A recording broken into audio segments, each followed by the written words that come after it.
Assalamualaikum warahmatullahi wabarakatuh. Alhamdulillahirabbil alamin. Hamdan katsiran thayyiban mubarakan fi kama yuhibbu rabbuna wa yarda. Asyhadu an la ilaha illallah wa asyhadu anna Muhammadan abduhu wa rasuluh sallallahu alaihi wasallam. Allahumma shalli ala Muhammad wa ala ali Muhammad.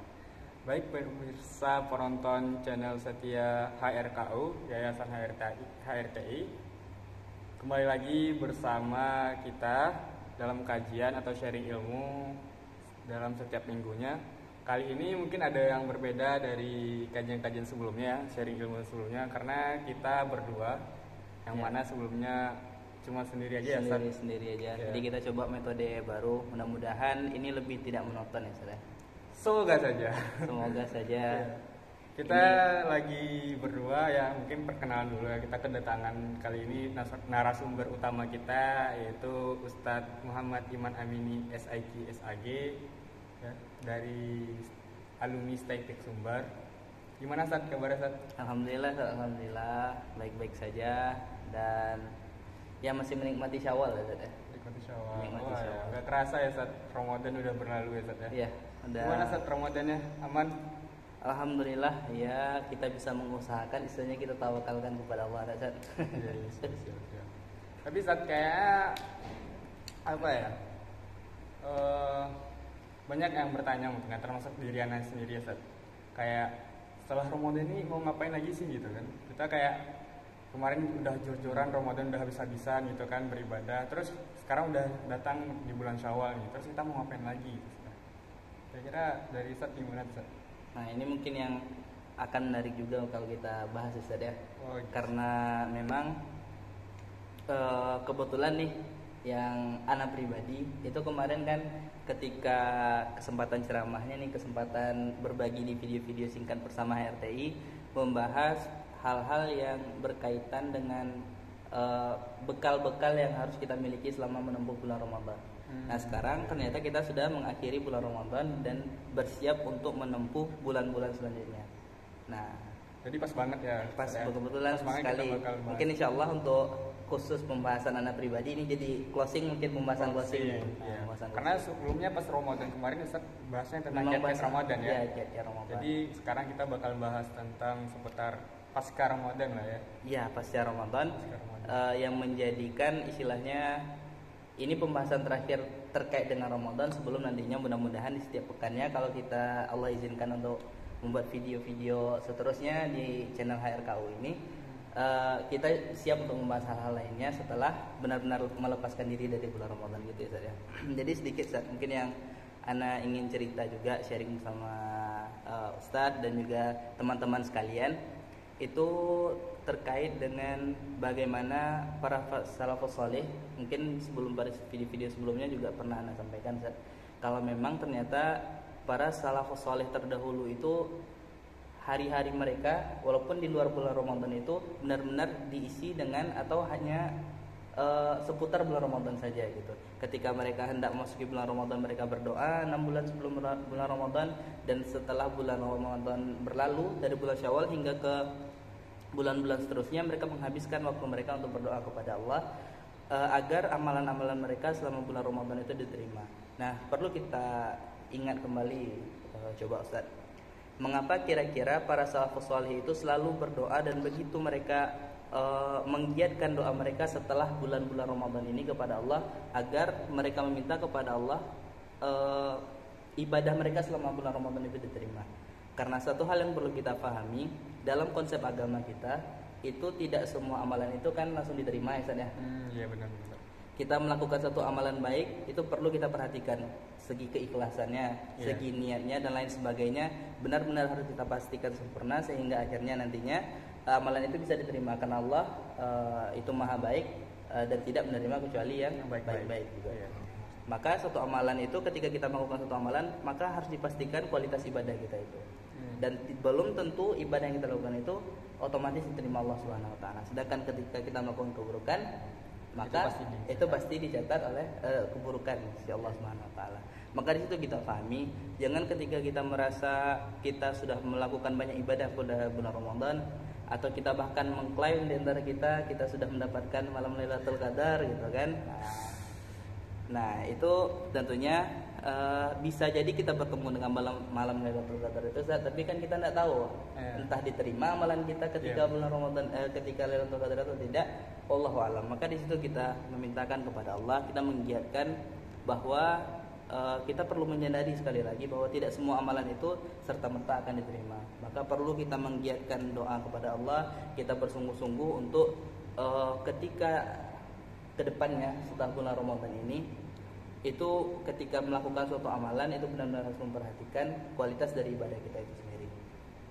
Dan mungkin terkait dengan amalan diterima atau tidak tadi, saat itu juga sebuah kisah yang bisa kita temukan di literatur terdahulu gitu ya. Itu terkait dengan salah seorang tabi'in, Ustaz. Jadi Hasan Al-Basri, penghulunya para tabi'in, istilah-istilah para ulama kan. Jadi Hasan Al-Basri ini, maka itu setiap dari malam Jumat atau Kamis sore, maka murid-murid dari Imam Hasan Al-Basri itu mendapati bahwa Imam Hasan Al-Basri ini selalu menangis. Selalu menangis. Kenapa tuh? Jadi maka setiap pekannya, setiaplah hendak masuknya hari Jumat gitu ya, pergantian hari di sore ya, dari Kamis sore itu, maka Imam Hasan Al-Basri ini selalu menangis. Maka karena ini selalu terjadi setiap pekannya, akhirnya para murid-murid Imam Hasan Al-Basri ini menanyakan, wahai guru kami, mengapa engkau kami dapati ketika kami sore hendak masuknya hari Jumat itu engkau selalu menangis? Apa yang membuat dirimu bersedih? Maka Imam Hasan Al-Basri itu mengatakan kepada murid-muridnya bahwa memang ternyata yang membuat Imam Hasan Al-Basri ini itu bersedih adalah karena memang dari hadis Rasulullah SAW memang dinyatakan bahwa malaikat datang ke bumi setiap pekannya itu untuk membawa amalan-amalan kita selama sepekan, dan itu tepatnya pada malam Jumat atau Kamis sore tadi. Maka Imam Hasan Al-Basri itu menangisi, sebenarnya yang beliau tangisi ini adalah amalan-amalan beliau yang beliau khawatirkan jangan-jangan amalan yang sudah beliau lakukan sepekan ini ternyata tidak dinilai di sisi Allah Subhanahu wa taala. Beliau sangat khawatir. Begitulah kualitas para pendahulu-pendahulu, ulama-ulama terdahulu, tabi'in, dan para pendahulu-pendahulu kita yang soleh-soleh tentunya. Mereka sangat khawatir ketika melakukan suatu amal itu tidak diterima di sisi Allah Subhanahu wa taala. Mereka sangat khawatir, mereka sangat was-was tentang buruknya amal mereka. Nah, itulah yang mereka rasakan, sehingga akhirnya mereka selalu bersungguh-sungguh ketika melakukan suatu amal dan tidak menyepelekan ketika mereka setelah melakukan amalan tersebut gitu. Mereka selalu berdoa, mempertegas kepada Allah Subhanahu wa taala untuk diterima. Maka kan kalau kita ingat, Rasulullah selalu ketika berkhutbah itu, innal hamdalillah nahmaduhu wa nasta'inuhu wa nastaghfiruh wa na'udzu billahi min syururi anfusina wa min sayyiati a'malina. Bahkan Rasulullah sendiri mengajarkan, Rasulullah kan kita tahu sempurna, begitu sempurnanya amalan beliau. Amalan beliau pasti diterima ya. Pasti diterima, dan jangankan diterima, bahkan kita harus mencontoh ibadah beliau. Beliau adalah parameter standar benar atau tidaknya kita dalam beribadah. Tapi Rasulullah sendiri di samping berdoa, tentunya ini adalah aja Rasulullah mengajarkan kepada kita. Rasulullah mengatakan, mengajarkan berdoa itu, na'udzubillah, kita berdoa kepada Allah itu diantaranya dari berlindung kepada Allah itu dari buruknya amalan kita. Nah, inilah tentunya yang perlu kita perhatikan setelah bulan Ramadan ini, Ustaz. Ini mungkin yang Ana bagikan, Ustaz ya. Jadi gimana kira-kira, Ustaz? Kita kadang Ustaz ya, menarik juga sih tadi cerita Hasan Al-Basri tadi itu ya.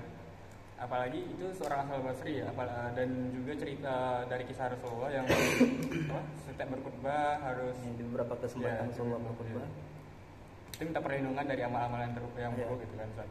Sekarang kita sendiri mungkin kadang setelah Ramadan ya kita ngerasa kepedean kali ya, Ustaz. Kepedean ya, kita udah jor-joran di bulan Ramadan ya, apalagi udah iktikaf ya, kira-kira udah kayak dapat Lailatul Qadar. Pas lebaran kayak seolah wah, gue kok ngerasa soleh nih. Nah ya. Itu yang sebenarnya kita perhatikan juga perbedaan ulama terdahulu dengan kita, khususnya warga Indonesia ini. Karena memang ketika sudah mendekati datangnya bulan Ramadan itu, slogan kita itu minal aidin wal faizin, mohon maaf lahir batin, dan juga kita selalu mengidentikan Idul Fitri itu dengan hari kemenangan. Hari kemenangan. Dan kita akhirnya merasa kita mencapai garis finish tertentu dan kita merasa kayak udah selesai. everything is done. Iya, semuanya sudah selesai. Padahal kita masih ada PR lagi ya. Itu yang membedakan kita dengan para salafus saleh terdahulu. Para salafus saleh itu selesai bulan Ramadan itu mereka sangat-sangat khawatir. Mereka tidak merasa menang sama sekali, justru mereka memperbanyak doa kepada Allah. Mereka benar-benar sungguh kepada Allah meminta untuk amalan mereka itu diterima. Dan makanya kalau kita lihat jadi ucapan minal aidin wal faizin itu kan kalau saya pernah membaca di salah satu tulisan ya Ustaz, itu pertama kali diucapkan oleh Insinyur Soekarno. Jadi Insinyur Soekarno. Berarti nggak ada itu lokal, sangat-sangat lokal gitu. Berarti nggak ada di Arab pun nggak ada. Nggak ada. Di dalam ajaran Islam kita pun nggak ada minal aidin. Wallahu alam ya. Kita jadi Insinyur Soekarno pernah diajarkan wallahu alam. Tapi itu pernah saya temukan. Dan sedangkan ketika kita lihat bagaimana sesuatu yang diajarkan oleh para pendahulu kita, ini bukan hal yang diajarkan oleh Rasulullah SAW, tapi bisa kita temukan ternyata para sahabat yang mengamalkan istilah taqabbalallahu minna wa minkum. Itu pertama kali Rasulullah memang tidak pernah mengajarkan, namun itu dilestarikan oleh para sahabat. Karena apa? Karena mereka sangat khawatir amalan mereka tidak terima, maka mereka ketika datang kepada orang lain mereka mendoakan orang lain, dan orang lain yang mendengarkan, para sahabat yang lain yang mendengarkan itu juga mendoakan balik. Taqabbalallahu minna wa minkum. Semoga Allah menerima amalan kami dan amalan kalian. Berarti kita di bulan Syawal ini nggak boleh kepedean lah intinya, nggak boleh kepedean dengan amal-amal kita yang setelah pas Ramadan. Tapi juga Ustaz, apakah kita juga boleh terlalu mengkhawatirkan saat amalan kita tertolak atau nggak terima? Soalnya kan ada yang bilang, bukan ada yang bilang, maksudnya kita itu Allah itu sesuai dengan prasangka hambanya gitu kan. Kita itu harus bisa husnuzon billah kepada Allah itu. Apakah itu tuh kita mengkhawatirkan amalan kita tertolak itu, apakah kita tidak bersuzon ke Allah itu? Ya, mungkin itu lebih ke itu, lebih kepada motivasi kita gitu. Motivasi. Agar karena memang ya sebagaimana yang Ustaz tadi narasikan, memang terlalu bersuuzon bahwa Allah itu akan menolak amalan kita sehingga nantinya justru akan memutus motivasi kita untuk beribadah kepada Allah. Tentu tidak demikian. Namun kita hanya perlu memperhatikan ketika Allah memerintahkan kita sesuatu itu terhadap sesuatu, maka hendaklah kita memberikan yang terbaik. Iya, benar. Memberikan yang terbaik, bukan hanya sekedar beribadah itu hanya sekedar beribadah gitu. Ya, berarti jangan sampai nanti kita mengkhawatirkan amalan kita itu sampai membuat kita berputus asa. Nah, itu yang salah ya. Itu yang salah. Itu yang salah. Padahal berputus asa itu juga termasuk dosa besar ya. La taqnatu min rahmatillah. Ya. Siap, mungkin ada lagi Ustaz yang ingin disampaikan Ustaz kira-kira? Mungkin sedikit closing lagi Ustaz, karena memang Ramadan sudah berlalu dan hal yang perlu kita perhatikan itu adalah ciri para ulama itu sepakat mengatakan bahwa tidak ada satupun yang menjadi ciri dari amalan kita diterima, karena kita tidak mengetahui. Kita setelah melaksanakan sholat, kita melakukan ibadah sholat, kita tidak tahu apakah sholat kita itu diterima oleh Allah Subhanahu Wa Taala atau tidak.